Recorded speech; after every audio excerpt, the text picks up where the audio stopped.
fin de cette année, donc c'est un sentiment de soulagement.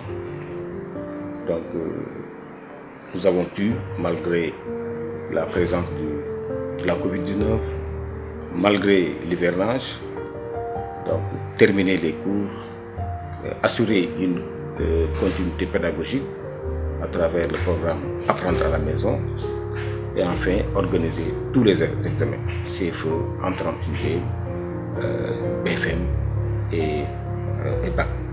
Et ceci malgré donc la présence de la Covid et de l'hivernage.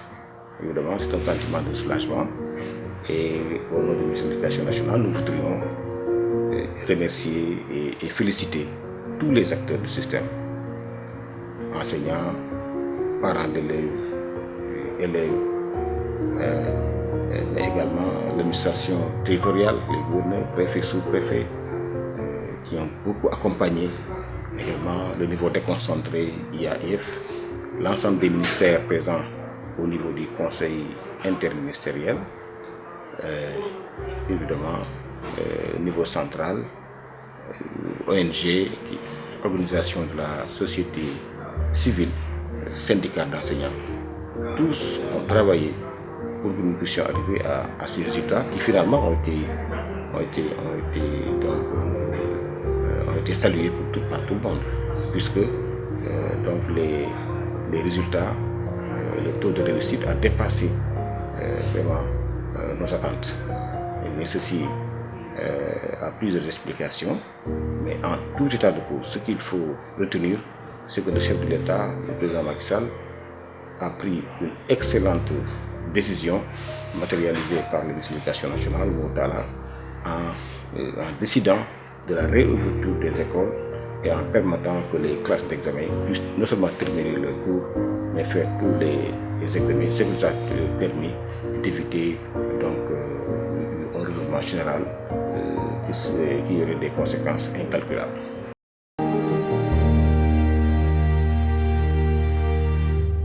En vérité, la Covid, à travers les classes d'examen, a montré l'idéal. L'idéal d'ailleurs qui est contenu dans le paquet, qui est notre document de gouvernance du secteur, c'est-à-dire qu'il nous fallait justement des effectifs réduits. Il fallait des équipes pédagogiques autour donc, des différentes classes et des différents niveaux. Il fallait aussi également intégrer les technologies, le numérique, mais également la télévision, la radio. Donc ce sont des intrants qui peuvent nous permettre de combler le temps que nous sommes en train que nous perdons à cause de différents aléas comme les grèves, les fêtes qui sont très nombreuses. Donc c'est dire que aujourd'hui nous avons la possibilité de changer de paradigme, puisque les questions de contenu peuvent être réglées par le numérique. Ça c'est clair, puisque en temps il fallait consulter des livres, ce qui n'est pas donné parce qu'il faut les acheter. Mais aujourd'hui avec le numérique, évidemment, on règle les questions de contenu. Maintenant, l'enseignant également doit passer donc de pédagogue simple à technopédagogue. Nous avons formé des centaines d'enseignants à Classroom, à Google Classroom.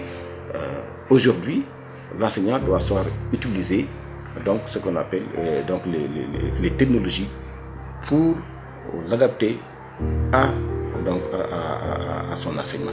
C'est clair, hein? Nous allons maintenant vers la technopédagogie en ce qui concerne ce plan-là. Et qu'il nous faut également aller vers la révision des curricula. Qu'est-ce que nous enseignons? Quelles sont les compétences que nous devons réellement adapter par rapport aux directives issues donc, du Conseil présidentiel consacré aux assises de l'éducation et de la formation. Nous voulons réorienter notre système vers les technologies, vers les sciences, vers l'entrepreneuriat. Évidemment, aujourd'hui, il nous faut revoir. D'ailleurs, on est en train de faire ces curricula-là pour pour être plus efficace, mais également plus efficient. Et est-ce que l'élève sénégalais a besoin de tout apprendre ou tout simplement il a besoin d'apprendre de façon efficace? Puisque il nous faut aller, en tout cas c'est ma conviction, vers donc l'allègement qualitatif de nos programmes. Désormais, il nous faudra pour chaque niveau, pour chaque classe, viser des compétences précises qui puissent donc amener l'élève à avoir du savoir-faire, du savoir-être, du savoir et du savoir-devenir. Il y a des moments où donc la nation a besoin que tout le monde s'efface pour l'intérêt général. Nous avons également appris essentiellement que on pouvait apprendre à la maison et que réellement apprendre se faisait à la maison.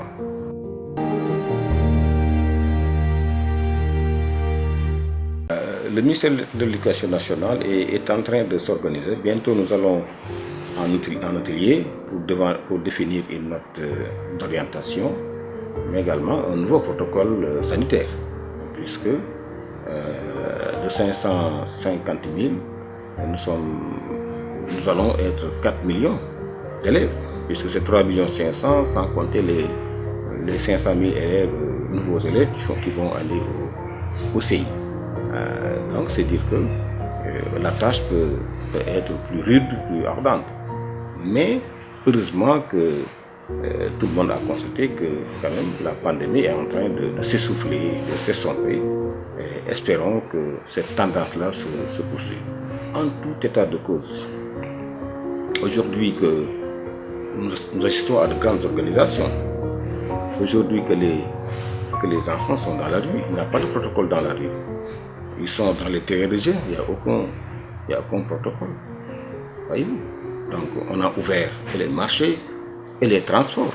Et dans les transports, tout le monde sait les conditions dans lesquelles, évidemment, les passagers voyagent. Tout le monde le voit.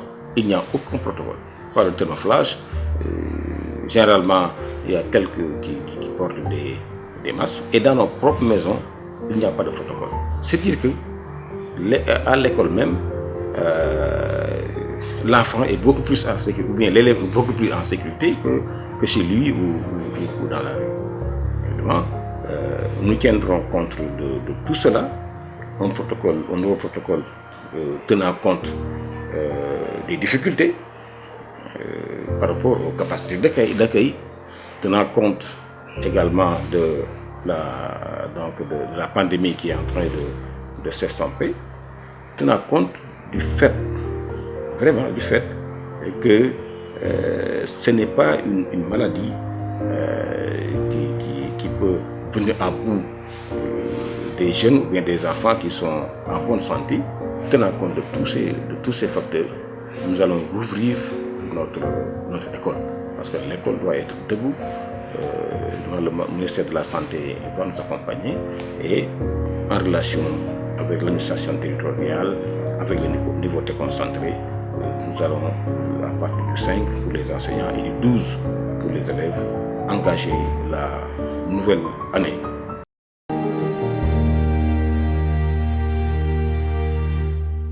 Pour les classes dites intermédiaires, ils ont suivi le programme Apprendre à la maison, à travers la télévision, le canal éducation, à travers nos différents sites internet, éducation.sn ou SEN ressources, mais également les radios communautaires qui sont mis, les télévisions privées. Et donc, c'est beaucoup d'offres qui étaient à la disposition pour pouvoir assurer la continuité pédagogique à partir des salons, à partir donc des chambres ou bien à partir même de la maison. C'est dire que donc, beaucoup d'enfants ont bénéficié jusqu'à présent de ce programme-là. Maintenant, nous avons décidé, le ministère a décidé qu'il y aura des séances de de rattrapage, puisque le mois de novembre et même une partie du mois de décembre donc sera consacré essentiellement à des leçons qui n'ont pas été malheureusement enseignées en classe à cause de la Covid. Donc ce seront des séances de rattrapage. Encore que les classes intermédiaires, c'est moins compliqué que les classes d'examen. Parce que souvent, ce qui s'est passé, c'est que les classes intermédiaires quittaient l'école au mois de... Ces élèves-là quittaient l'école au mois de mai, fin mai, début juin, mais ils sont rentrés. Cela veut dire que s'il n'y avait pas de pandémie, parce que nous avons fermé les écoles au 16 mars, à une semaine des fêtes, nous serions revenus pour 15 jours au mois d'avril. Au mois de mai, certainement, ce seraient les compositions pour ces classes. Donc, c'est moins grave que les classes d'examen qui avaient besoin d'avoir l'essentiel du programme pour pouvoir passer. Donc, si nous corrigeons, je pense que, et ça c'est l'expérience qui parle, si nous corrigeons pour le mois de décembre, le mois de novembre et le mois de décembre, ça veut dire qu'ils vont retrouver leur niveau normal. Ça, c'est vraiment l'enseignant qui parle. C'est extrêmement important pour ces écoles. L'enjeu ici, c'est plutôt de mettre à disposition donc, ces subventions et très tôt.